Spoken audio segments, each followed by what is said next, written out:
আসসালামু আলাইকুম, this is Tasfia Nusrat. আজকে আমরা আলোচনা করব এইচএসসি ফিজিক্স ফার্স্ট পেপারের সেকেন্ড চ্যাপ্টার ভেক্টর অধ্যায়টি নিয়ে। আমরা কিন্তু এসএসসি লেভেলে সমতুল্য ভেক্টর নামে একটা অধ্যায় পড়ে এসেছি। ইন্টারেও কিন্তু আমাদের ভেক্টর অধ্যায়টা হায়ার ম্যাথও রয়েছে, ফিজিক্সও রয়েছে, বাট ফিজিক্সে ক্ষেত্রেটা কমপ্লিটলি আলাদা।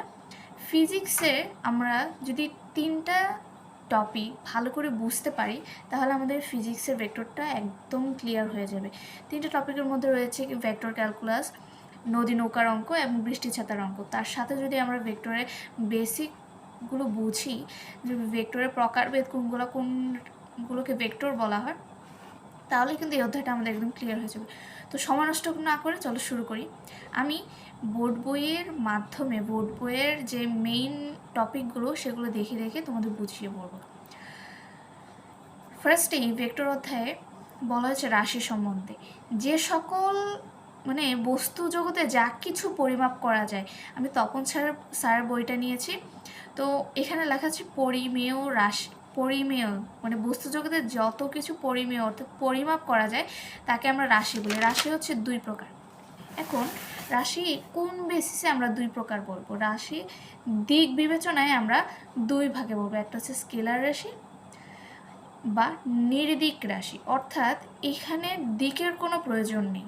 আমরা যদি স্কেলার রাশির সাথে এর যে আরেকটা নাম নির্দিক রাশি এটা মনে রাখতে পারি, তাহলে কিন্তু আমরা ইজিলি বলতে পারবো যে হ্যাঁ, এই নির্দিক মানে কি, দিক নেই, দিকের প্রয়োজন নেই। অর্থাৎ স্কেলার রাশিতে দিকের প্রয়োজন নেই, অনলি মান হলেই হবে। আর ভেক্টর রাশি হচ্ছে সদিক রাশি, অর্থাৎ এটা দিক লাগবে, মান তো লাগবেই। আমরা ভেক্টর এবং স্কেলার রাশি সংজ্ঞাটা একটু দেখি। যে সকল ভৌত রাশিকে সম্পূর্ণরূপে প্রকাশ করার জন্য মান ও দিক উভয় প্রয়োজন, অর্থাৎ ভেক্টর রাশিতে দুটোই উভয়ই লাগবে, আর স্কেলার রাশিতে দিক হবে না কিন্তু মানটা লাগবে। ভেক্টর রাশির কিছু ধর্ম রয়েছে, যেমন ভেক্টর রাশিকে সম্পূর্ণরূপে প্রকাশ করার জন্য মান ও দিক উভয় প্রয়োজন। এটা কিন্তু আমরা ছোটোবেলা থেকেই জেনে এসেছি।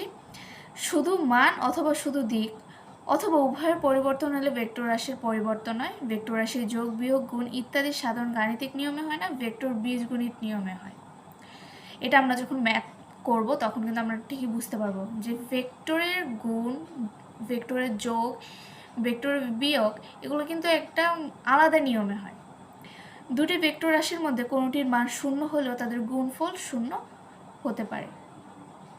দুটি ভেক্টর রাশির গুণফল গুণের প্রকৃতির ওপর নির্ভর করে। একটি স্কেলার রাশি হতে পারে অথবা একটি ভেক্টর রাশি হতে পারে। আচ্ছা, আমরা এখন যে ভেক্টর রাশির কিছু প্রকারভেদ রয়েছে সেই ভেক্টর রাশির প্রকারভেদগুলো জানব। আচ্ছা, প্রথমেই হচ্ছে স্বাধীন ভেক্টর। স্বাধীন ভেক্টর বলতে আমরা বুঝতে পারছি যে হ্যাঁ, স্বাধীন ভেক্টর বলতে বোঝানো হয় যে পাদবিন্দু। আমরা যদি বলি এটা হচ্ছে একটা ভেক্টর রাশি, মনে করো এই পয়েন্টটা হচ্ছে এর পাদবিন্দু আর এই পয়েন্টটা হচ্ছে এর শীর্ষবিন্দু। এই পাদবিন্দুটা নির্দিষ্ট নয়, আমি এখান থেকেও দিতে পারি, এখান থেকেও দিতে পারি, বিভিন্ন জায়গা থেকে আমি দিতে পারি। এই পাদবিন্দু যেটা, এই পাদবিন্দুটা নির্দিষ্ট নয়। এরপর আমরা দেখব সীমাবদ্ধ ভেক্টর। যে সীমাবদ্ধ ভেক্টর। সীমাবদ্ধ ভেক্টর কি? আমরা যেমন দেখেছি স্বাধীন ভেক্টরের পাদবিন্দু নির্দিষ্ট হবে না। সীমাবদ্ধ ভেক্টর মানে কি আমরা তো বুঝতেই পারছি, আশা করি বুঝতে পেরেছি যে সীমাবদ্ধ ভেক্টর মানে হবে যে এই যে পাদবিন্দু, এই পাদবিন্দুটা নির্দিষ্ট হবে না। অর্থাৎ আমি যদি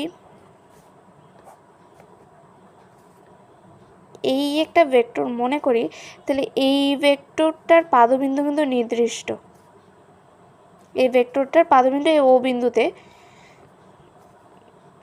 এই ভেক্টরটাকে আমরা সীমাবদ্ধ ভেক্টর বলি। এরপর আমরা আসব সদৃশ ভেক্টর। সদৃশ ভেক্টর মানে কি? যে ভেক্টরের দিকটা হবে একই, দিক কি হবে? একই হবে, কিন্তু মান একই হবে না। অর্থাৎ আমি যদি একটা ভেক্টরের চিত্র এঁকে দেখাই যে